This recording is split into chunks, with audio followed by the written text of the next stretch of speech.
বন্ধ হয়েছে টিআরপি, যার কারণে বাংলা টেলিভিশনে কোন মেগা কত বেশি জনপ্রিয় তা জানাই যাচ্ছে না।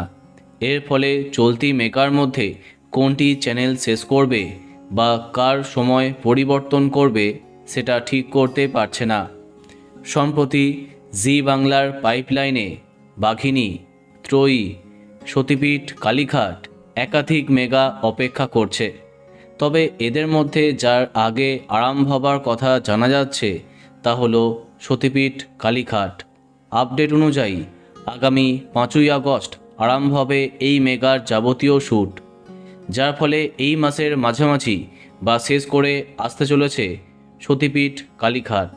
প্রথমে জানা গেছিল সন্ধ্যের প্রাইম টাইমে আসবে এই আধ্যাত্মিক মেগা, কিন্তু সম্প্রতি মেগার সাথে যুক্ত এক কলাকুশলীর সাথে যোগাযোগ করে জানা যায় রাত 9:30টায় এই মেগাকে আনতে চাইছে জি বাংলা কর্তৃপক্ষ। অর্থাৎ সবার প্রিয় কোণে দেখা আলোর জায়গাতে আনা হবে সতীপীঠ কালীঘাটকে। শেষ টিআরপি তালিকা অবধি কোণে দেখা আলোর টিআরপি বেশ ভালোই ছিল। প্রতিপক্ষ মেগা প্রতিজ্ঞার থেকে বেশিরভাগ সময় এগিয়ে থাকতো, তারপরেও কেন 9:30টায় আনার কথা ভাবা হচ্ছে সেটাই অবাক করছে।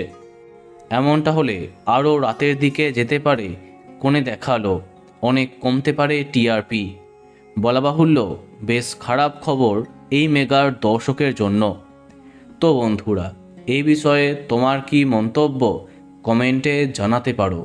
আর এই রকমই আরও অনেক ভিডিও পেতে সাবস্ক্রাইব কারেন্ট বস। ধন্যবাদ।